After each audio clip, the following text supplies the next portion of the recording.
Alright, good afternoon everyone. Good morning in fact. How are you? Good morning. Okay. So energy की बात चल रही थी कुछ समय पहले, आपने ध्यान नहीं दिया शायद, ठीक है. So my name is Arvind and you had the introduction. I love these kind of sessions because you know आपको perform करने से पहले ही मतलब gift दे दिया जाता है. Markets are tough, right? You need to perform in the market day in and day out. And over the years, if you could have looked at, Hitesh भाई ने जैसे बहुत अच्छा सेशन लिया, उन्होंने बताया why you should trust on India. But India is a unique market, and I touch upon few case studies that why some Indian companies have made it big. Right? See, broadly, आप लोग को मेरे ख्याल से clear है कि हमारे पास demographic, dividend है. We have a very good, maybe a political, you can say stability in our country. A lot of external environment is good. But मैं थोड़ा सा इसको case study specific लेके जाना चाहूँगा कि क्या ऐसी कंपनियां हैं इंडिया में जो अच्छा करी और क्यों उन्होंने अच्छा किया. What kind of companies in India have done well, and why generally going forward also there are sectors and there are companies in India which should do well. And Hitesh भाई का बहुत ज़्यादा focus था कि हमको SIP करना चाहिए, right? And I'm not against that. You should do an SIP. You should have a professional fund manager, things like that. But मेरा focus इस session का क्या होगा पता है? आप खुद investing कर सकते हैं.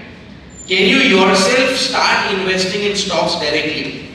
And how you can do that? How a normal student can do it, or a normal, a job seeker can do it, is what my focus is going to be. Because मेरे को ये बहुत लगता है कि in the early stages of your career is where you can take risk. ठीक है? अगर आपको म्यूचुअल फंड अपने किसी यूकेन से फंड मैनेजर से अगर अरेंज कराना है तो वो तो आप कभी भी कर सकते हैं going forward. But it's the early age where you can take the maximum amount of risk. Then why not take the risk by entering into the markets directly? How many people over here have a demat account? खुद का demat account है. Almost 30%. That's very good.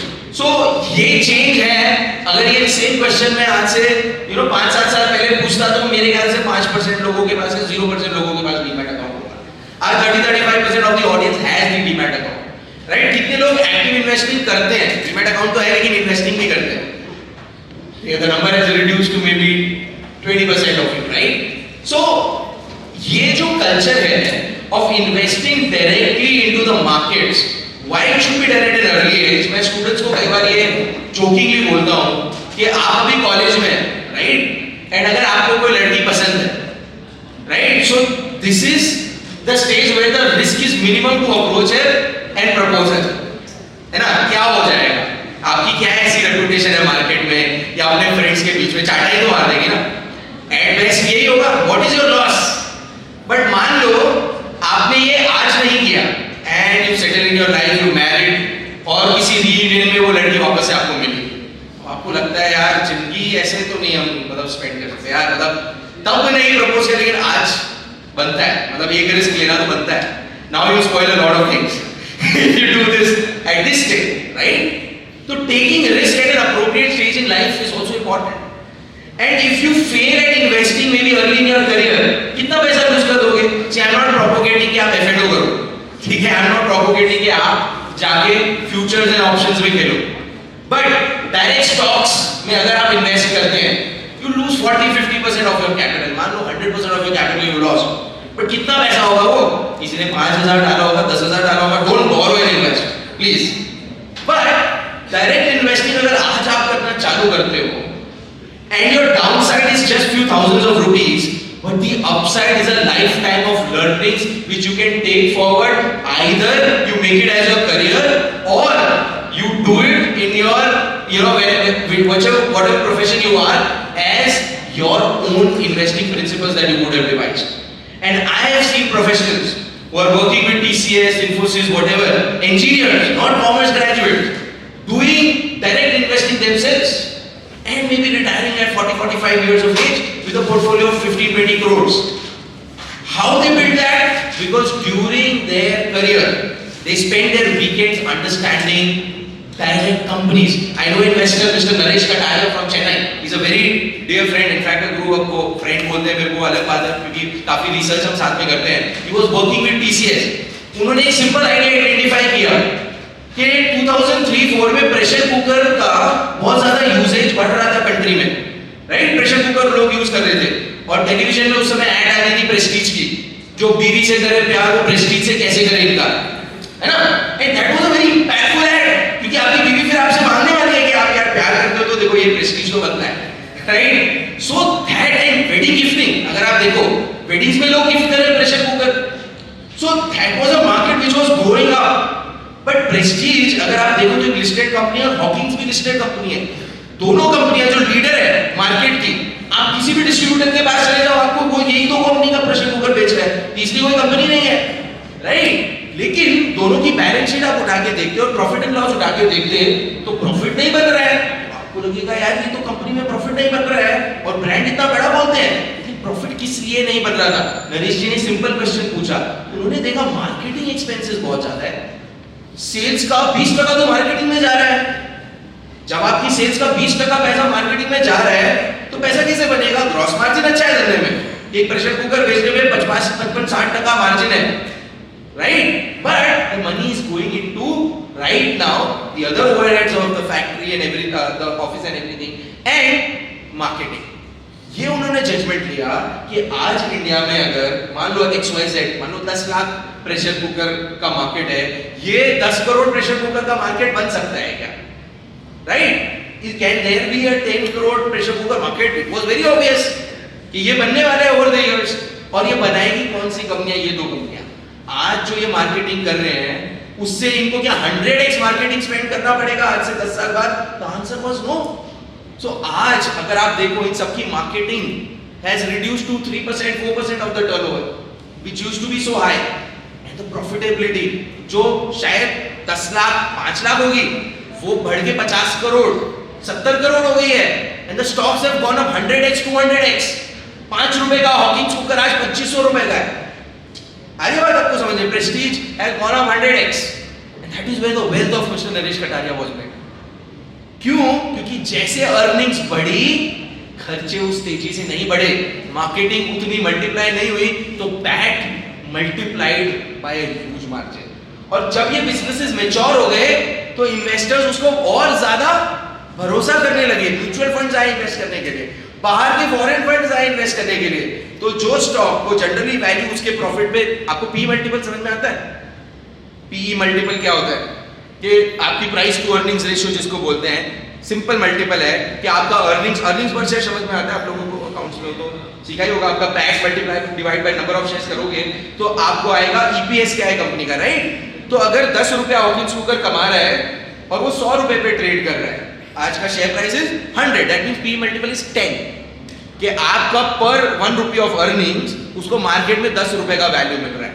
तो जितना ज्यादा बड़ा brand होता है, जितना ज्यादा बड़ी कंपनी होती है, उसको बड़ा पी मल्टीपल मिलता है. जनरली समझ लो, राइट? क्यों बड़ा पी मल्टीपल मिलता है? Because people are ready to trust कि हॉकिंस, पहले आज से 10 साल पहले लगता था हॉकिंस सिर्फ 10 साल ही चलेगी, लेकिन अब लग रहा है हॉकिंस 30 साल भी चल सकती है, 40 साल भी चल सकती है. ऐसा ब्रांड बन गया है, उसको 30-40 का मल्टीपल भी मिलेगा.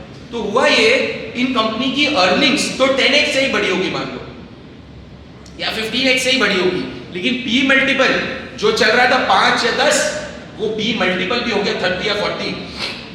तो मल्टीप्लायर इफेक्ट आई ना, कि मान लो अर्निंग्स 10 रुपए शेयर और पी मल्टीपल मिल रहा था 10 का, तो 100 का शेयर प्राइस था. अब अर्निंग्स जो है वो 10 रुपए पर शेयर बढ़ के 100 रुपए पर शेयर हो गई, और पी मल्टीपल मार्केट 10 की जगह देने लग गया 25 का 30 का. तो क्या हो गया? 100 मल्टीप्लाई बाय 30, शेयर प्राइस कितना हो गया? 3000. ऐसे बनता है पैसा, मल्टीप्लाई होता है. 100 रुपए का शेयर 3000 हो जाता है. हम देखते हैं यार ये क्या सट्टा हो रहा है क्या? बिजनेस तो नहीं बढ़ा होगा इतना. 30x का बिजनेस बढ़ गया, सेल्स का 30x बढ़ गई. सेल्स 30x नहीं बढ़ती है, आपका मार्केट उसको वैल्यू ज्यादा करता है जब वो कंपनी बड़ी ब्रांड बन जाती है, फ्यूचर उसका अच्छा बन जाता है, राइट? इसीलिए आज आप देखते हो स्टार्टअप्स को वैल्यू मिल रही है, वो प्रॉफिटेबल तो है नहीं. क्यों वैल्यू मिल रही है पता है? क्योंकि वो फ्यूचर में प्रॉफिट कमा पाएंगे, उनकी वैल्यू आज उनको मिल रही है. तो ये बिजनेस जो है फ्यूचर प्रेडिक्शंस का है, business of how you can predict what can happen in the future और you can make a judgement of what should be there in the future. आज बैठे बैठे आप लोगों को क्या ऐसी कोई इंडस्ट्री लग रही है जो यहां से भी बहुत ग्रो कर सकती है, यहां से उसकी ग्रोथ 5x 10x हो सकती है? Can you identify that? EV, very good. तो आप देखो, हमको लगता है स्टॉक मार्केट बहुत डिफिकल्ट है. What's your name sir? Kartik, तो कार्तिक को लग रहा है कि ईवी बहुत बढ़ेगा, एआई बहुत बढ़ेगा, राइट? किसी को लग रहा है सोलर बहुत बढ़ेगा। आपको मार्केट में थीम्स आइडेंटिफाई करना है। पीपल थिंक कि मुझे जार्गन समझने हैं। इन्वेस्टिंग क्यों डिफिकल्ट है? किसी ने पूछा अडानी में इन्वेस्ट करना चाहिए, आपको पता है अडानी क्या बिजनेस करता है? आपको पता है क्या वो इन सिंक है विद द थीम्स और नॉट? अगर सोलर अच्छा करेगा तो मे बी अडानी ग्रीन अच्छा करेगा। अगर आप ये आइडेंटिफाई कर सकते हो, और किसी ने अगर 5 साल पहले वो किया होता तो अडानी ग्रीन में बहुत ज्यादा पैसा बना होता। Even after this fall you would have made brilliant money on your capital, right? आपको क्या आइडेंटिफाई करना है? आप, जबकि लोगों को क्या लगता है बहुत बड़ा आदमी होगा ना तो ही मैं स्टॉक मार्केट समझ सकता हूं, या मेरे पास बहुत पैसा होगा ना तो ही ये बिजनेस उसके ही काम का है, मेरे काम का नहीं है। I will say separate thing, you are at an advantageous position than bigger funds, you are at an advantageous position than a big investor, you are at an advantageous position than most of the professional investors. मैं इतने सारे professional investors को, mutual fund managers को, सबको मेरे career में मिला हूं, they are not good investors. आप बोलोगे सर आप कैसी बातें कर रहे हो, हमारा तो ट्रस्टीज पे है कि ये इंडस्ट्री में अच्छे लोग हैं। तो मैं बोल रहा हूं कि मेरे जो प्रोफेशनल प्लेयर्स हैं, they are not good investors, they are not as good investors as you can be. मैं उसका रीजन बताता हूं आपको, सिंपल रीजन है उसके। जितने बड़े होते हो ना उतना आप ऑफिस में बैठ के काम करते हो, ठीक है? मैं आपको सिंपल एक चीज पूछता हूं कि व्हील इन्वेंट किए हुए थाउजेंड्स ऑफ ईयर्स हो चुके और लोग लगेज भी थाउजेंड्स ऑफ ईयर्स से ढो रहे, लेकिन एक लगेज में व्हील लगाने के लिए the companies took so many years. आज कितना सिंपल हो गया ना luggage ढोना with wheels. It's become so convenient. But what took humanity so many years to figure out कि wheels attach करें अगर लगेज से तो convenience आ जाएगी. Why it took so many years? Because ये जो सारे corporates हैं जो लगेज बनाते हैं वो अपने ऑफिस में बैठ के फैसले लेते हैं। वो अगर खुद जाए कि एक ट्रेन में आदमी कैसे अपना सामान चढ़ा रहा है, कैसे वो ढो के प्लेटफॉर्म से नीचे लेके जा रहा है, क्या उसको दिक्कतें आ रही है, अगर प्रैक्टिकली देखेगा तो वो कंपनी सबसे पहले लगेज वाला, व्हील वाला लगेज इन्वेंट करती है ना? तो ये जो सारे म्यूचुअल फंड मैनेजर्स हैं, ये जो सारे बड़े लोग हैं, जितने बड़े होते हैं उनकी टीम बड़ी हो जाती है, लेकिन वो बैठते कहाँ हैं? अपने कॉर्पोरेट ऑफिस में, बॉम्बे में, बड़ौदा में क्या चल रहा है, बिहार में क्या चल रहा है, यूपी में क्या चल रहा है, कौन सा ब्रांड बन रहा है, क्या लोगों को पसंद आ रहा है, ऑन ग्राउंड ईवी में क्या हो रहा है, सोलर में क्या हो रहा है, वो तो सिर्फ नंबर्स पढ़ते हैं। अच्छा, नंबर्स तो लेट बनेंगे ना, जैसे हॉकिंस में नंबर्स तो लेट बने ना, हॉकिंस के नंबर्स तो बाद में ग्रो हुए जब वो एक नेशनल ब्रांड बन गया। लेकिन अगर आप गांव-गांव के डिस्ट्रीब्यूटर या शहर के डिस्ट्रीब्यूटर से फीडबैक लेते तो वो तो एक बड़ी ब्रांड बनते हुए देख रहे थे प्रेस्टीज और हॉकिंस को, वो तो बोल ही रहे थे कि हम यही बेच रहे हैं। क्यों ये बेचे भाई? मार्जिन ये ज्यादा देता है तो वही बेचेंगे ना। पहले वो लोग मार्जिन ज्यादा दे रहे थे और फिर क्वालिटी इनकी बहुत अच्छी थी, तो फिर डिस्ट्रीब्यूटर के लिए तो नो ब्रेनर है। और फिर जब नेशनल ब्रांड बन गया तो जो डिस्ट्रीब्यूटर प्रेस्टीज नहीं रखता है उसके यहाँ से क्लाइंट्स भाग रहे हैं, तो फिर तो अपने आप डिस्ट्रीब्यूशन मार्जिन ये लोग ओवर द इयर्स कम करते गए ना।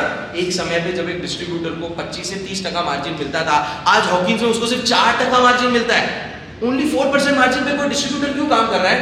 क्योंकि अगर वो हॉकिंस नहीं रखेगा तो कस्टमर उसके यहाँ से छोड़ के चले जाएगा। वो बोलेगा नहीं नहीं ये बटरफ्लाई का ले लो, नहीं नहीं ये XYZ दूसरे का ले लो। उसने तो हॉकिंस की लेना है, वो आया हॉकिंस लेने के लिए, आपके पास अगर हॉकिंस नहीं है you lose the customer, right? So जब बड़ी ब्रांड बनती है और आपके पास ये ग्राउंड लेवल का फीडबैक है तो you can be a better investor because you have the feedback that you collected by your hard work on ground. दूसरा सबसे बड़ा प्रॉब्लम आता है प्रोफेशनल इन्वेस्टर्स का, बड़े इन्वेस्टर्स का, उनके पास पैसा बहुत ज्यादा इन्वेस्ट करने के लिए। आज अगर किसी म्यूचुअल फंड के पास 50,000 करोड़ इन्वेस्ट करने के लिए, राइट? तो जब हॉकिंस इमर्ज हो रही थी, जब वो कंपनी सिर्फ 100 करोड़ की थी तो वो हॉकिंस में इन्वेस्ट ही नहीं कर सकते थे। क्यों नहीं कर सकते थे? क्योंकि 50,000 करोड़ है मेरे पास इन्वेस्ट करने के लिए। अगर मैं 50,000 करोड़ का 1% money, just 1% money, if I want to invest somewhere, how much money do I need to invest? 50,000 crore का 1% कितना होता है? 50 करोड़ मेरे को इन्वेस्ट करना पड़ेगा ना कम से कम किसी एक बेट में मेरे। तो 50 करोड़ कंपनी 100 करोड़ की हॉकिंस, तो मैं 50 करोड़ उसमें इन्वेस्ट कैसे करूंगा? शेयर होल्डर तो 75% तो प्रमोटर है, वो तो अपना बिजनेस करेगा, वो तो बेचने वाला है नहीं। पब्लिक में 25% शेयर ही है, आप 25% पूरे लोगे तो भी 25 करोड़ ही दे पाओगे, और आपको पूरा शेयर देगा कौन? आप तो कुछ एक पोर्शन ऑफ द कंपनी खरीद पाओगे ना। आपकी और मेरी कितनी डिमांड होगी शेयर्स की? हम तो 0.00 समथिंग अगर कंपनी ओन करेगी ना, who will stop you from making your purchases? आप बिना किसी इंपैक्ट के जाके ऑकिंस खरीद सकते हैं, ऑकिंस बेच सकते हैं। आप बिना किसी कॉस्ट के जाके कोई भी सोलर की या ईवी की कंपनी खरीद सकते हैं, आज बेच सकते हैं विदाउट एनी इंपैक्ट। जबकि बड़े फंड्स का बड़ा इंपैक्ट होता है ना, खरीदते समय उनको भाव बढ़ा के लेना पड़ता है क्योंकि मार्केट में शेयर्स ही नहीं है, बेचते समय वही मार्केट प्राइस तोड़ के निकलते हैं बिकॉज उनके इतने सारे शेयर्स हैं। तो who is at an advantage, you और the funds? You guys are at an advantage. Being young means you have a brain which is flexible. जितने आप ओल्ड हो जाते हैं आपका ब्रेन की फ्लेक्सिबिलिटी कम हो जाती है, तो आप इन्वेस्टिंग डिसीजन स्लो करने लगते हैं, राइट? या इतने फ्लेक्सिबल नहीं होते अपना माइंडसेट चेंज करने के लिए। तो यार अडानी सब सही चल रहा था, लेकिन अब ये हिडनबर्ग का प्रॉब्लम आ गया, चलो बेचो। आप फटाफट डिसीजन ले लो। LIC का चेयरमैन आके क्या बोलेगा? We are assessing the situation. हमको जब सही लगेगा तब हम कुछ करेंगे। वो सत्यम में भी सही बोल रहा था LIC का चेयरमैन, और सत्यम जीरो हो गया। वो येस बैंक में भी सेम बोल रहा था यार, येस बैंक की हालत क्या हुई हमने देखी, राइट? सो आप जितने बड़े होते ना उतना ज्यादा आपके इन्वेस्टिंग की फ्लेक्सिबिलिटी कम हो जाती है। So you guys are at an advantage, please understand that and make decisions accordingly. लेकिन मेहनत लगती है। अब ये मेहनत कौन करेगा, राइट? आप बोलोगे कि हमको कैसे पता कि कोई ब्रांड अच्छा कर रही है कि नहीं कर रही है? हम इंडिया में रहते हैं, यहाँ पे हर साल इतनी शादियाँ होती है, और हमारी हर शादी अटेंड करने का हमको बड़ा शौक है, और हमारा हर रिलेटिव किसी ना किसी धंधे में है यार। कोई किसी कुकवेयर का डिस्ट्रीब्यूटर है, कोई किसी इलेक्ट्रॉनिक गुड्स का डिस्ट्रीब्यूटर है, कोई टेक्सटाइल में है, कोई केमिकल में है। इंडिया में किसी बिजनेस को समझना डिफिकल्ट नहीं है। We are a socially knit country. हमारे यहाँ ये नहीं है कि हम हमारे रिलेटिव से 10-10 साल मिलते नहीं है ना? So and mostly people are running SMEs और SMME। जॉब ओरिएंटेड भी जनता होगी, लेकिन गुजरात में हमारे यहाँ धंधे वाले लोग हैं काफी ज्यादा, है ना? तो आप अगर किसी शादी में जा रहे हैं, आपको वहां पे पूरा रिप्रेजेंटेशन मिल रहा है। आपको वहां पे कंज्यूमर ब्रांड के भी डिस्ट्रीब्यूटर मिल रहे हैं, आपको B2B प्रोडक्ट्स के भी डिस्ट्रीब्यूटर मिल रहे हैं, आपको कोई ना कोई ऐसा बिजनेसमैन जरूर मिलेगा जिससे आप फीडबैक ले सकते हैं, राइट? ये तो आप रीड करो। अगर किसी को, एंड मेरी प्रेजेंटेशन में इनफैक्ट 2-3 ऐसी थीम्स भी है ईवी और इन सब की, जो अगर आपने आइडेंटिफाई किया कि भैया ईवी इंडिया में अच्छा करेगी, तो थोड़ा होमवर्क बढ़ाओ ना कि अगर EV should do well then how should I make my investment portfolio. जैसे नरेश जी ने अगर सोचा कि अगर इंडिया में कुकवेयर इंडस्ट्री ऐसे ग्रो होगी तो why should I not invest in Prestige and Hawkins, वैसे ही आज अगर आप अपना पोर्टफोलियो बनाते हो by taking into consideration what sectors are going to grow, what is going to happen with. अच्छा, आज सबको ट्रैवल करना पसंद है ना? यंगस्टर्स को मेरे ख्याल से फर्स्ट जनरेशन जहाँ पे एवरीथिंग इज एक्सेसिबल। आप इंडिया के कोने से कोने में पहुंच सकते हो, राइट? लोग मैं देख रहा हूँ यू नो कभी उत्तराखंड में है, कभी कहीं है, कभी कहीं है, घूम रहे हैं बहुत अच्छा। पैसा कितना सेव कर रहे हैं पता नहीं, लेकिन घूम तो रहे हैं बहुत अच्छा। सी आपको ये डिसाइड करना है that I want to do all the things that my peers are doing. At the same time, I also want to build my portfolio, or I also want to have a good life which will sustain over the years. अभी problem क्या है पता है? See, our generation or my dad's generation, they started young. 12-13 साल में निकल गए पैसा कमाने के लिए, है ना? जनरली आपने बहुत ज़्यादा सुना होगा, घर पे परेशान भी हो गए कि हर समय सेम स्टोरी लेके बैठे रहते हो। बट उनका एडवांटेज क्या था पता है? They started very young and they don't have any retirement plans. वो 50 साल के हैं तो भी उनको पूछे कभी रिटायर करना है, देखेंगे। उनके ऐसा नहीं है ना, ऐसे कोई ऐसा आप जैसा कल्चर नहीं है, I want early retirement, I want to travel around the world, I want to do this, I want to do that. उनके दिमाग में ऐसा कोई कॉन्सेप्ट ही नहीं है ना? So they started early, they are going to probably work later than what you guys are going to work. They were never into a lot of lifestyle expenditure, है ना? बहुत ज़्यादा ट्रैवल पे खर्चा करना, या बहुत ज़्यादा ब्रांड्स पे खर्चा करना, या बहुत ज़्यादा हाई लाइफस्टाइल लीड करना उनके कल्चर में नहीं था. So they by default became this rich or they accumulated a lot of wealth, whether in real estate, whether in stocks, doesn't matter. They accumulated wealth, right? अब आप अपनी generation की philosophy देखो, everyone is starting late, है ना? 25 साल के बाद ही आप स्टार्ट करोगे अर्निंग, 20, 22, 25 साल के बाद, तो आप 10 साल तो पीछे स्टार्ट करने वाले हो. Everyone wants to retire early. यार अर्ली रिटायरमेंट चाहिए यार, ऐसे 40 साल में रिटायर हो जाए, ऐसा चाहिए, है ना? And in between, whatever you're working, you want to travel around the world, you want to enjoy life, you want to own brands, you want to, party with your friends. How is the equation going to match? You will end up much, much poorer than your dads or your earlier generation, if this is the recipe. But good part क्या है, you're much more talented, much more informed. So आप लोग बहुत जल्दी अपनी earnings बढ़ा सकते हैं. आज से 10-20 साल पहले कोई अपना ब्रांड बनाता था तो ज़्यादा टाइम लगता था, बिजनेस सेट करता था ज़्यादा, तो आप लोग फास्ट वो चीज़ कर सकते हो. That is good for you. तो सिमिलरली आप ट्रेंड्स अगर प्ले करने वाली है उसको जल्दी आइडेंटिफाई कर सकते हो, तो आप पैसा भी उनसे ज़्यादा बना सकते हो. बिकॉज ऑर्गेनाइज्ड इकोनॉमी और ज़्यादा प्रोमिनेंट होने वाली है आपकी जनरेशन में. मल्टीप्लायर इफेक्ट ऑफ वेल्थ भी बहुत ज़्यादा आने वाला है आपकी जनरेशन में. बट अगर आप राइट साइड पे होंगे, तो अगर आप कंजम्पशन के साइड ही लीन करेंगे, तो this is the worst kind of a cocktail that you can have. क्योंकि इंडिया में आज भी सोशल सिक्योरिटी प्रॉपर नहीं है. हम कोई ऑस्ट्रेलिया यूएस में नहीं रह रहे where the social security is going to be taken care by the government. हम उनका कल्चर अडॉप्ट कर रहे हैं, and our social security net is not as per their net. So we are going to face a lot of problems. The generation can face a lot of problems. A lot of us will face existential crisis. कि medical bills कैसे पे होंगे हमारे old age में? How are we going to sustain our lifestyle for a longer period of time?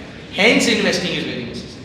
Hence starting early is very necessary. And if you start now, if you make mistake, आपका learning curve कम capital पे काम आएगा, तो आपका damage कम होएगा, and you will be set whenever you start earning more. Right? So there cannot be any substitute of starting early. You have to start as early as you want to. इसका मतलब ये नहीं कि Gamble करो, but भले 5,000 रुपए invest करो, लेकिन सर आप ईवी का स्टॉक आइडेंटिफाई करो और उसमें डालो 5,000, 10,000, 15,000. लूज हो जाएगा ना, क्या होगा?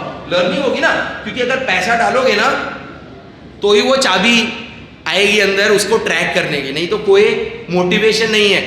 लोग पेपर पोर्टफोलियो बनाते हैं, चलो हम पेपर पे खेलते हैं. ले तू मनी कंट्रोल पे अपना पोर्टफोलियो बना, मैं बनाता हूँ, 1 साल बाद मिलेंगे, देखेंगे कौन जीता कौन हारा. It is worthless. Paper portfolio से कोई अक्कल नहीं आती यार. पैसा सच में अपना जाएगा ना, तब अक्कल ठिकाने आएगी. कि पैसा लूज होगा तो अंदर से आपको इतना बुरा लगेगा that you want to correct your mistake, और अच्छा बनेगा तो मोटिवेशन मिलेगा to better it in your process next time. Put your hard-earned money, your money or your pocket money, whatever. Don't borrow, but do put actual money in your demat account, buy shares, and then track them. उसकी quarterly कौन सुनो, सबके लिए है. उसकी AGM के notes पढ़ो, उसकी annual general meeting के जो भी ये आपका वो annual report आती है वो पढ़ो. You will. It is a very difficult thing to do, you will say. But वैसे भी नवरे हो ना, क्या करते हो सैटरडे संडे? स्टूडेंट सब दिन नवरा होता है यार. हम लोग जो कॉलेज लाइफ में सारे एक्सपेरिमेंट्स करते थे, आज तो वो टाइम ही नहीं मिलता ना. बट आपको टाइम निकालना पड़ेगा if you are serious towards investing. I am surprise. I go to a lot of these conferences. Wherever I go, there are 13-year-old kids, 15-year-old kids. They are coming with their parents and they want to start investing at such a young age. You are already 10 years behind. अभी भी अगर आपको अंदर से वो नहीं आ रहा है कि I am left behind, then it's a problem boss. If you are still wanting to delay for 10 more years, then it's done boss. आपका career is not going to take it anywhere. No matter how good you are at in the things that you do, if you don't know how to investment, you're going to ruin your career. आपका I know a lot of people, husband wife की बैंगलोर में बहुत सारे मेरे clients भी हैं. Before they joined me, they still had a very good salary. दोनों husband wife मिलके 1.25 करोड़ की सैलरी है, लेकिन कुछ अक्यूमुलेट नहीं हो रहा है. मैं पूछता हूँ कहाँ गया ये सारा वेल्थ, क्या खरीदा इससे? उनके पास आंसर नहीं है. बैंक बैलेंस नहीं है. सर आपके पास बहुत बैंक बैलेंस है, क्या बात कर रहे हो? If you don't want to be here, you can leave यार. मतलब I am talking to someone, it is disturbing me. If someone don't want to be in the room, please get out.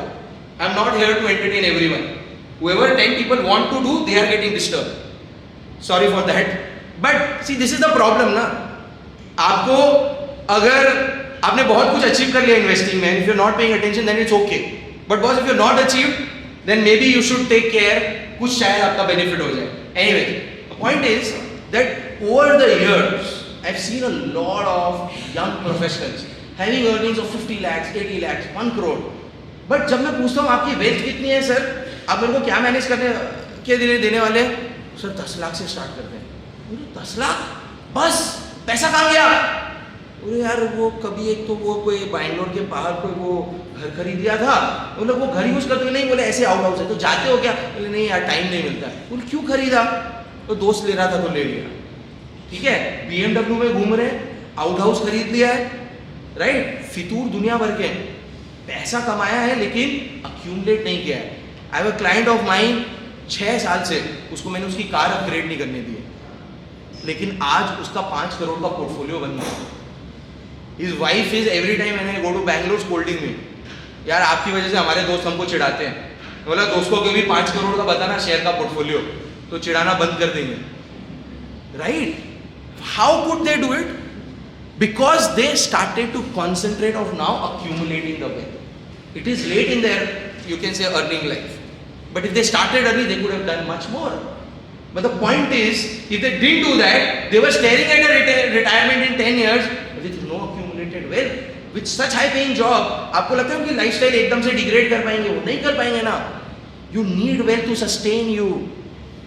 ठीक है, हमको liabilities accumulate करने में बड़ा मजा आता है, क्योंकि हमारे इंडिया में जैसे ही शादी हुई बोले ये गाड़ी ली, ये घर लिया.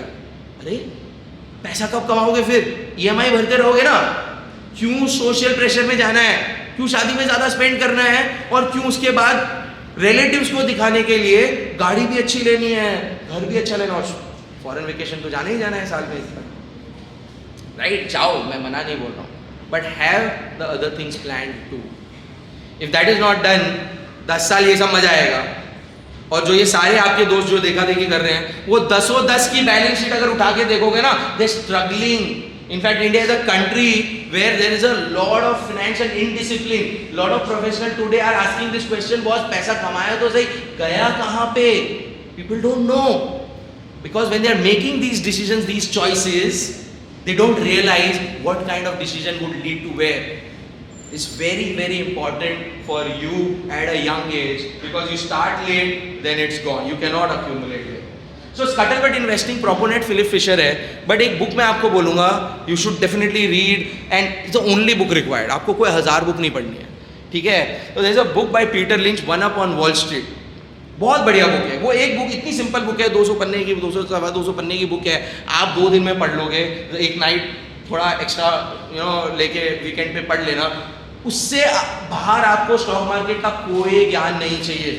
वो बुक सिंपली आपको क्या बताती है. In fact Peter Lynch has been serving as the, he was with Federal Magellan Fund. He was the longest serving fund manager in the history of US to generate 27% CAGR over his 13-15 years of the money that he managed.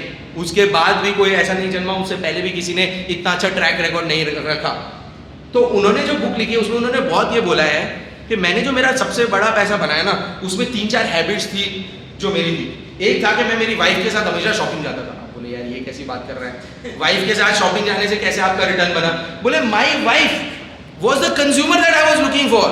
What choices she is making in buying the products that she is buying. And if they are good products and my wife has a good review of them, I started researching about them and found them that the company was doing great and there was a big runway. क्योंकि Hawkins, अगर आप अपनी wife के साथ shopping जाओगे तो आपको पता चलेगा ना कि हॉकिंस लेना है, प्रेस्टीज लेना है. वो सब फिगर्ड आउट है. Right? Girls are very good shoppers, they know the value for money. अगर कोई कंपनी कन्विंस कर सकती है, सी हम लोग के डिसीजन बहुत बेकार होते हैं. आपको अगर एज अ मेल अगर पता हो ना कि अरे ये ब्रांड मुझे अच्छा लगता है, अब उसकी कंपनी गलती से भी खरीद मत करना, बिकॉज आपका डिसीजन बहुत पुअर डिसीजन है. You are making decisions very quickly. Most of the decisions of the household are made by your female counterpart, even if she is working, and she makes very judicious choices. तो Peter ने एक simple ये देखा, my wife is a very judicious consumer, I have to rely on the brands that she is buying. That will make a lot of money for me and my investors. So एक चीज उन्होंने वो, दूसरा वो बहुत फिरते रहते थे, बहुत सारी कंपनियों को विजिट करते रहते थे, बहुत सारे प्रोडक्ट्स के बारे में उनके डिस्ट्रीब्यूटर से, उनकी फैक्ट्री से डेटा कलेक्ट करते थे. That is called scuttle but investing. कि आपसे वो अपने ऑफिस में बैठ के बैलेंस शीट्स और पीएनएल मत करो, वो तो सबके पास है ना. Screener.com यूज करते हो आप लोग. So Screener is owned by a very dear friend of mine, Ayush Mittal. I don't know whether you know or not. Ayush and Pratyush both are brothers from Lucknow. They are very astute investors themselves. उन्होंने Screener अपनी investing के लिए बनाया था पहले, कि यार मेरे को कैसे पता चले कि मैं कौन सी कंपनियों में इन्वेस्ट करना चाहता हूँ, और फिर उन्होंने पब्लिक के लिए ओपन किया. आज इंडिया में 90% of the investors use Screener. Right 90 पहला ही आपका by default go to place है to know what is happening with the numbers. मैं आजकल आयुष से पूछता हूँ कि तू आज भी Screener देख के इन्वेस्ट करता है? आयुष बोला पागल है क्या यार, करोड़ों लोग आज Screener देख के पैसा कमाने की ट्राई कर रहे हैं, तो पैसा कैसे बनेगा यार? क्योंकि एक साथ ही सबके नंबर्स अच्छे आए हैं और करोड़ों लोग एक साथ देख रहे हैं, करोड़ों लोग एक साथ वो स्टॉक बाय करने के लिए जा रहे हैं, तो स्टॉक का 100 का 200 हो जाएगा.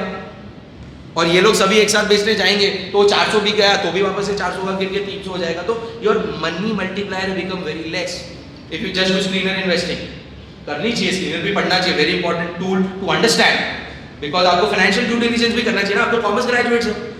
बट अगर आप स्कटलबट नहीं करते हैं तो कहीं ना कहीं अर्ली ट्रेंड्स आप मिस कर जाएंगे और बहुत लेट इन्वेस्ट करेंगे. See focusing on trends which are emerging and growing fast is very important.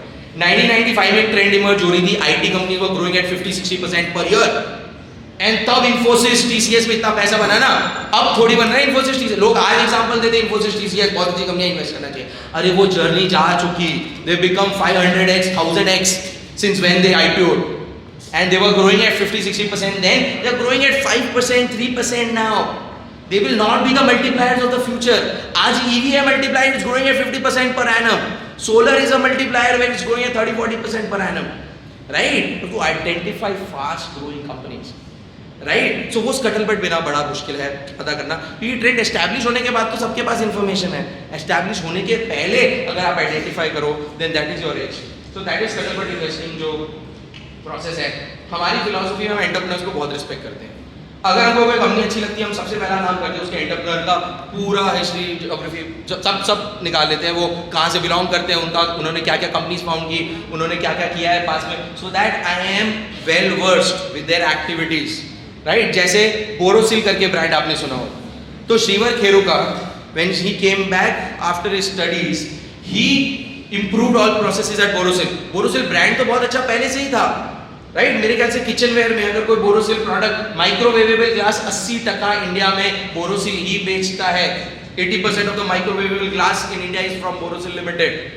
अच्छा, इंडिया में कितने जनों के पास माइक्रोवेव है? Anyone knows? Yes, how many people would have a microwave oven?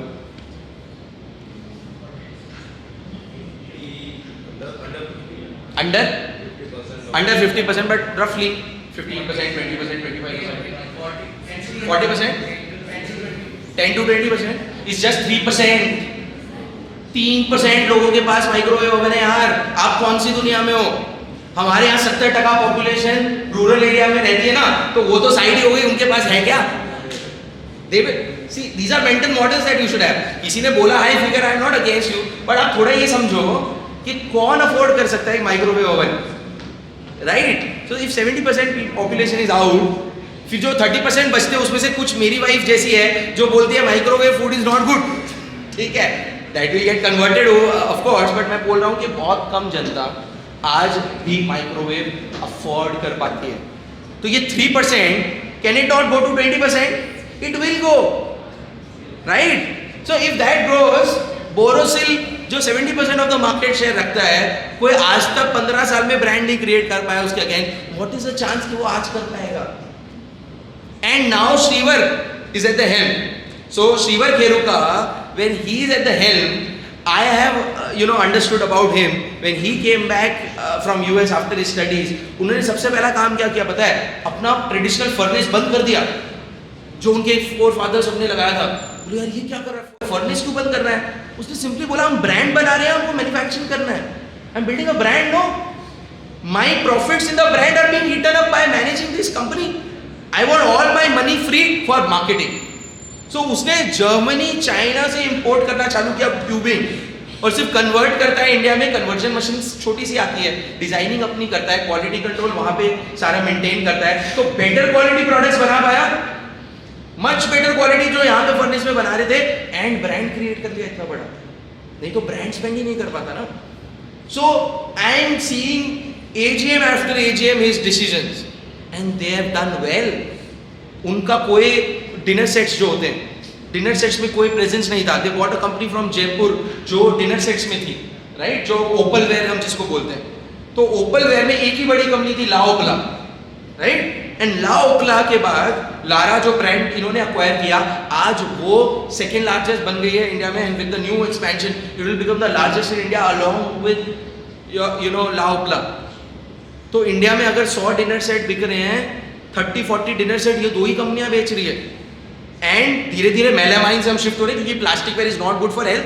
तो going forward trend is going to be, और एकदम सिरामिक टूट फूट जाता है तो midway is going to be opal ware which is factory made, has brilliant colors, has a lot of appeal. आप सब शादी करोगे, सबको डिनर सेट गिफ्ट में मिलने वाला, ठीक है। दिवाली पे भी dinner set has become a by default gifting, corporate gifting. मेरे को इस दिवाली पे कम से कम 4 डिनर सेट्स मिला, उसका करूँ क्या वो पता नहीं, ठीक है। But the point is that there is a trend towards using you know open ware, and more open ware means Borosil, ठीक है। तो आप अगर ये देखो, अच्छा बोरोसिल में भी सेम प्रॉब्लम है जो हॉकिंस में हो रहा था। Marketing as an expenditure of its sales is 9% right now. It will fall when this brand becomes big, no, because these are early trends. Cooker तो फिर भी इंडिया में पेनिट्रेशन बहुत हो गया ना, अभी तक पेनिट्रेशन माइक्रोवेवेबल और ये डिनर सेट्स का होना बाकी है। तो आने वाले 10 साल में क्यों बोरोसिल वो चीज नहीं कर सकता? See why I am taking this case study, I am not saying that you go and buy Borosil, what I am trying to tell you is you study Borosil, right. आप ये ट्रेंड ऑब्जर्व कर पाएंगे, आप इसके डिस्ट्रीब्यूटर से जाके किसी भी शहर में मिल पाएंगे, उससे फीडबैक ले पाएंगे कि बोरोसिल बेटर है या उसका कॉम्पिटिटर बेटर है, क्या मार्जिन बोरोसिल देता है, प्रोडक्ट रिकॉल कैसा है, it is testifiable by you, right. दूसरा Himanshu Patel, again you know, in fact he is from south Gujarat and he set up a company which is providing you know now even exporting a lot of these capital goods which are dryers, filters, या उनको ये बोलते हैं आपके glass line equipments which go into pharma and chemicals, right। तो हमने simple बुद्धि लगी, हम लोग क्या सोचते हैं कौन सा सेक्टर बढ़ रहा है, ट्रेंड आइडेंटिफाई हो गई इंडिया में, फार्मा केमिकल, आपने लॉकडाउन में देख लिया, world over vaccine were being imported from India, that means our companies have become actual MNCs। कितने बिजनेसेस है जहां पे हमारी कंपनी MNCs बनी है, हैंडफुल, राइट। IT था बट उसमें भी हम सर्विस साइड पे थे, that means we are not innovators. But in chemical and pharma we have become actual first commodity providers, now we are becoming innovators. Lot of vaccines, lot of you know new chemicals are being launched by India, we are taking leadership. और अगर chemical या pharma किसी भी company को अपनी नई factory लगानी है, अगर 100 करोड़ की फैक्ट्री लगानी है ना, तो 30 करोड़ का तो ड्रायर, फिल्टर और ग्लास लाइन इक्विपमेंट खरीदना पड़ता है।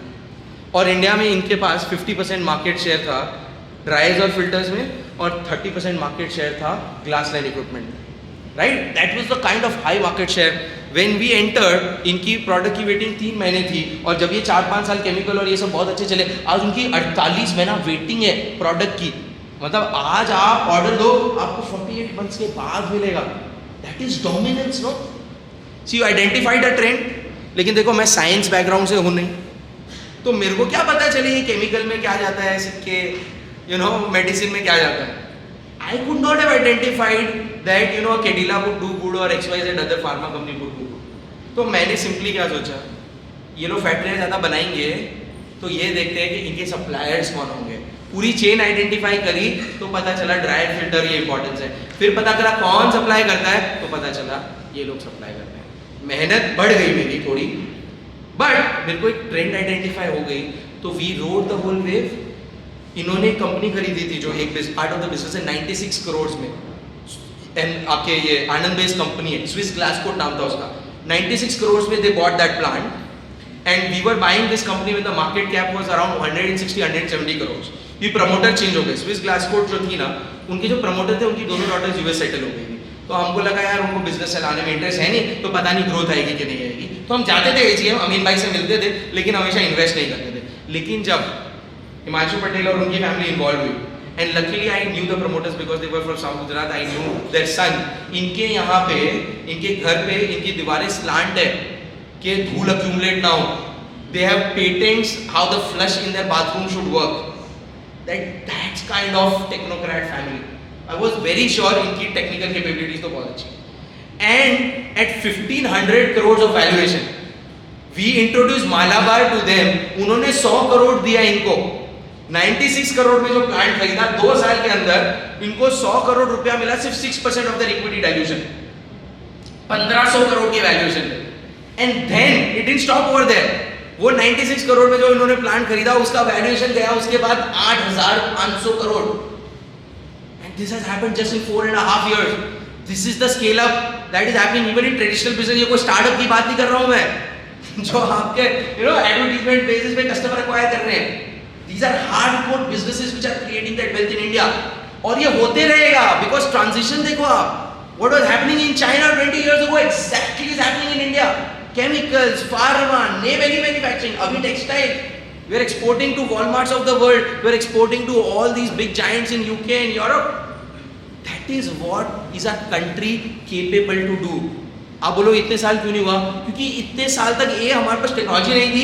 B China was very dominant and see the world has figured out कि नहीं, चाइना से चलते रहने दो, कोई प्रॉब्लम नहीं है. Now that whole thesis has been disturbed. China in fact is not cost competitive. इनके पास जो प्रोडक्ट है, they are world leaders now. इन्होंने जर्मनी की एक कंपनी खरीदी जिनसे HLE has now got that company under its belt. That kind of technology is not there with China. Dryer filter में वर्ल्ड लीडर है. Can you imagine? We have now companies which are world leading technologies. क्योंकि हमारे यहाँ की कंपनियों ने हमेशा cash flow पे ध्यान दिया. उन्होंने हमेशा डिसिप्लिन रखा, कैश कमाया डिफिकल्ट पीरियड्स में भी. तो हुआ क्या, इनके पास जमीनें तो थी पहले से ही. हमारे यहाँ पे लैंड ओन करने का कल्चर पहले से ही था. तो most of this industrialist in India, if they want to expand, they almost 10x of the land of their current requirements. तो आप समझो अगर डिमांड आई, हम एक रेशियो यूज करते हैं ना, अच्छी कंपनियां कौन सी होती है जिसमें रिटर्न ऑन इक्विटी ज्यादा हो. ROE समझ में आता है हमको. Is there a confusion in ROE? ROE ज्यादा कब होगा? जब आपका इन्वेस्टमेंट कम और रिटर्न ज्यादा आएगा. इन लोगों ने इतने साल इन्वेस्टमेंट ज्यादा किया लेकिन रिटर्न कम आया क्योंकि मार्केट छोटी थी. अब क्या हुआ, वो जो इन्वेस्टमेंट कर रखा था, कुछ लोग 20% कैपेसिटी पे काम कर रहे थे, कुछ 30 पे काम कर रहे थे. अब उनकी कैपेसिटी यूटिलाइजेशन बढ़ रही है. इनफैक्ट ओवर ऑर्डरिंग हो रही है. तो ये लोग केपेक्स कर रहे हैं, नया प्लांट डाल रहे हैं. नया प्लांट में सिर्फ लैंड बिल्डिंग का खर्चा हो रहा है. लैंड तो खरीदी भी है, राइट? सो अपने आप ROE शूट अप हो जाएगा कि खर्चा कम करना है और सामने मार्केट बड़ा हो गया. जिसका भी रिटर्न ऑन इक्विटी री-रेट होता है मार्केट में, उन स्टॉक्स का आप एक list banana, best performing stocks over the past decade. Screener पे बन जाती है, बहुत सारे आपके पास टूल्स है आजकल, उसमें बन जाती है. इनवेरिएबली आप उन सभी कंपनियों को उठा के देखना, उन सबका रिटर्न रेशियो 10 साल पहले 5%, 6% था ऑन कैपिटल, आज 25%, 30%, 35% है. Invariably money is made in companies which improve there return ratio along with growing. बहुत सारे धंधे आपको मिलेंगे जो 10 साल में उनकी सेल्स भी 5 गुना ही, लेकिन स्टॉक प्राइस वही है. मेरे बहुत इन्वेस्टर कोल इंडिया में इन्वेस्ट किया था IPO के समय 400 रुपए पे. आज क्या भाव है? 200 रुपया, 250 रुपया, 300 रुपया. 8 साल हो गए. क्या कंपनी की सेल्स नहीं बढ़ी? क्या कंपनी ने डिविडेंड नहीं दिया? तो भाव उतना क्यों है? क्योंकि हर नई माइन में उतना ही खर्चा लग रहा है जितना पहले लग रहा था. तो ROE नहीं बढ़ा ना. आपका मार्केट कैप तब बढ़ता है जब आप सेम कैपिटल में ज्यादा कमाते हो या कम कैपिटल में ज्यादा अर्निंग्स कमाने की कैपेबिलिटी रखते हो. That is going to happen in India and that is what only India in Asia has proven. Japan has never proven. आप देखो कोई भी जापानीज कंपनी है, टेक्नोलॉजी बहुत अच्छी होगी लेकिन पैसा ही नहीं कमाता यार. जितनी जापानीज काउंटर पार्ट से इंडिया में कोई कंपनी उठाई, सब इन्वेस्टर खुश होगा, अरे जापान का प्रमोटर आया, खरीद लिया स्टॉक. 10 साल से पैसा ही नहीं बना. क्योंकि उनका फोकस पता है कहां पे होता है? Quality. Quality is core. Profit ठीक है. एक इंडियन का फोकस क्या होता है पता है? मैं जो प्लांट डाल रहा हूँ, मेरे को मेरी बेटी की भी शादी इससे करानी है, मेरे को मेरा गुलाब जामुन भी उसी से खाना है, मेरे को ROE जनरेट करना है. हमारे कोर में है. हमको किसी को धंधा सिखाना नहीं पड़ता. ROE कैसे कमाते हैं हमारे ब्लड में. और गुजराती मारवाड़ियों में तो बहुत ही ज्यादा ब्लड में, ठीक है.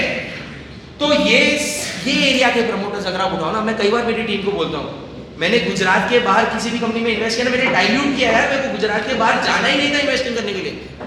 I have made tons of money only in companies which were based out of Gujarat because यहाँ के promoters को समझ है profitable धंधा scale up कैसे होता है, right? So if you identify trends, I just wrap it up. I have 2 minutes. How much? 2.5. I just wrap it up. So trends अगर हम देखें तो EV is a trend है ना, लेकिन ऑटोमोबाइल ट्रेंड अगर आपने देखा होता ना, तो Warren Buffett had used this slide in one of his presentations that in US there were 2,000 companies. Travel has changed the way we approach things है ना. बिल्कुल, हम अगर कार आ गई उसके बाद कितना चेंज हो गया ना पर्सनल ट्रैवल. यूएस में 2000 कंपनियों ऑटोमोबाइल बिजनेस में आई. By 2009 there were just 3 companies which survived. 1997 companies बाहर हो गई. तो फिर आप इन्वेस्टिंग कैसे करोगे यार? एंड उस 3 में से भी in the recession 2 were surviving on government loans. मतलब एक ही विनर निकला इतने सालों में. तो आप अगर टेक्नोलॉजी के फोरफ्रंट पे हो ना, तो पैसा बनाना बहुत मुश्किल होता है. एक टेस्ला आइडेंटिफाई करने में बहुत अच्छा लगता है, लेकिन हमने एक स्टॉक आइडेंटिफाई किया था जो इंडिया में है, राइट, ईवी थीम में, शिवलिक बायोमेटल. अभी कंपनी बहुत छोटी सी चीज बनाती है, शंट रेजिस्टर बनाती है जो बैटरी मैनेजमेंट सिस्टम में जाता है. We were surprise. ये सोलन, हिमाचल प्रदेश में सोलन में plant and world leader in shunt resistor. Korea export कर रहे, चाहे वर्ल्ड टेस्ला को ये सप्लाई करे indirectly through company called Vishay Dale. So they supply to Vishatel in US and Vishatel supply shunt resistors to Tesla. तो यार मेरे को टेस्ला क्यों खरीदना है? टेस्ला में तो रिस्क है. शंट रेजिस्टर हर बैटरी मैनेजमेंट सिस्टम को चाहिए, भले 2 व्हीलर हो चाहे 4 व्हीलर हो, right. And it's a better technique of measuring your. So shunt resistor काम क्या करता है? आपकी बैटरी का फ्लो ऑफ एनर्जी मेजर करता है. So it's like a meter and that meter is the best technique जो इस कंपनी ने क्रैक किया. और वर्ल्ड का सबसे स्टेबल शंट रेजिस्टर 2 बूढ़े लोग, गुमन साहब और उन लोगों ने अपने प्लांट में डेवलप किया 2015 में ये product. And has scaled up to be the largest in the world the facility, right. World class लोग इंडिया में मैन्युफैक्चरिंग कर रहे हैं. तो मेरे को अगर पता है ईवी ज्यादा रेट से ग्रो करनी है, मेरे को टेस्ला नहीं खरीदना है यार. I have Shivalik biometal right here in India. RO अच्छा कर रहा है. This is the performance. ये आपका ऑटो इंडेक्स है. कोविड के बाद कुछ नहीं हुआ है ना, सेम सारे बड़े से बड़े आपकी कंपनियां, मारुति, हीरो, वहीं के वहीं है. And this is the chart of Shivalik biometal. Why? Because leadership in a sector which is growing so fast. Very very important. If you identify the trend, जैसे हमने कंपनी ली थी बोरोसिल रिन्यूएबल, गुजरात की कंपनी है. बोरोसिल से ही निकली कंपनी बोरोसिल रिन्यूएबल जो specialise solar glass बनाती है. तो solar glass, it was not tough for someone to identify that solar trend is going up in India. Only one plant in India, एक monopoly, एक ही कंपनी सोलर ग्लास बनाती है India में, वो है बोरोसिल रिन्यूएबल. इनफैक्ट चाइना का competition was so tough that in the past decade all plants around the world closed down. Only 2 plants survive. एक Borosil renewable का प्लांट यहाँ पे और एक जर्मनी में, जो जर्मन प्लांट भी अब इन्होंने खरीद लिया Borosil. That's the kind of dominance that this company had. It was available at 600 crores market cap. जो बेचारे खेरुका साहब ने 2008 में ये प्लांट डाला 300 करोड़ रुपए डाल के, और बीच में 250 करोड़ का एक्सपेंशन किया, 550 करोड़ उन्होंने खुद बिजनेस में डाला है, और आज मुझे रफली उसी भाव पे कंपनी मिल रही थी. बट ये ट्रेंड हम लोग देख रहे थे. मेरा फ्रेंड है नविता सोलर में, उसमें हमने विजिट किया. बोले चाइना में ग्लास प्राइस है गॉन अप 3x, और चाइना से अब कोई भी ग्लास दे नहीं रहा है, क्योंकि चाइना में ट्रेंड आएगा बाईफेशियल सेल का. बाईफेशियल सेल मतलब आपके ऊपर भी ग्लास लगेगा, नीचे भी लगेगा, क्योंकि क्या है, रिफ्लेक्टेड सनलाइट कैप्चर होती है अगर आप नीचे भी ग्लास लगा देते हो तो 15% ज़्यादा पावर बन जाता है, तो आपके फेस सरफेस से रिफ्लेक्टेड. तो वो जो डंप कर रहे थे इंडिया में ग्लास, वो ग्लास ही आना बंद हो गया. Now this was the trend which someone could have easily identify. सारे म्यूचुअल फंड मैनेजर, सारे टॉप टेक्नोक्रेट सब देख सकते थे, लेकिन कोई ऑफिस से बाहर निकलने के लिए रेडी नहीं. कंपनी को एक्सपेंशन के लिए पैसे की जरूरत थी. हमने 10 इन्वेस्टर्स अराउंड इंडिया भी approach. We could only raise 20 crore. उनकी रिक्वायरमेंट थी 80 करोड़, बाकी 60 करोड़ दूसरों ने दे दिया. But no one was wanting to believe us. And now at 7,000 crores market cap, सब हमसे हमारी रिसर्च रिपोर्ट मंगा रहे हैं बोरोसिल रिन्यूएबल की. Oh Arvind, you talked about that company Borosil renewable. Can you please send the research report? बोला sir अब आपको समझ में आ रही है बुद्धि जली, right? People don't want to go out of their offices to do that kind of research. आप मेरी टीम में सारे लोग हैं, मैं कोई सीनियर कभी नहीं अपॉइंट कर रहा. All passionate young people like you who are traveling. एक हमारी टीम में बंदा बेचारा 20 दिन ट्रैवल करता है. इतना पैशनेट है, उसको बोले यार ये मेरे को ये ना सेक्टर एनालाइज करना है, पुणे में ढूंढेगा, चेन्नई में ढूंढेगा, बैंगलोर में ढूंढेगा, उसके सारे प्लांट्स विजिट करके सीधा मेरे को रिपोर्ट करेगा 20 दिन के। That's a kind of passion that young people carry and you guys are at advantage. He himself is growing his capital at a very fast rate. You can grow your capital at a very fast rate. Passion होना चाहिए और थोड़ी चीज़ें समझने में time लगेगा, लेकिन जैसे मैंने बोला जार्गन्स नहीं समझना है, बिजनेस समझना है, ट्रेंड समझना है। That's it what I wanted to convey. Thank you so very much. Sorry if I was rude, but थोड़ा सा trouble हो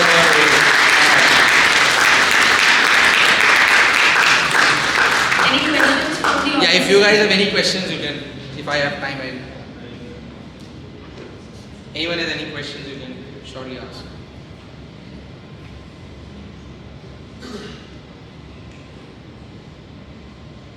Thank you, Arvind. And I think you should ask questions. You should interact with him. It was such a wonderful talk that he gave and so grounded. बिल्कुल आपने उसको एकदम easy बना दिया इन बच्चों के लिए. There were a lot of numbers, there were a lot of ideas, there were a lot of things about the mindset. That what mindset, you know, as an investor, as a young potential investor, you should keep. So a big thank you to you, Arvind. Thank you so much. First of all, coming over here, especially from another city, you traveled here, and such a wonderful talk that you gave. Thank you so much, sir.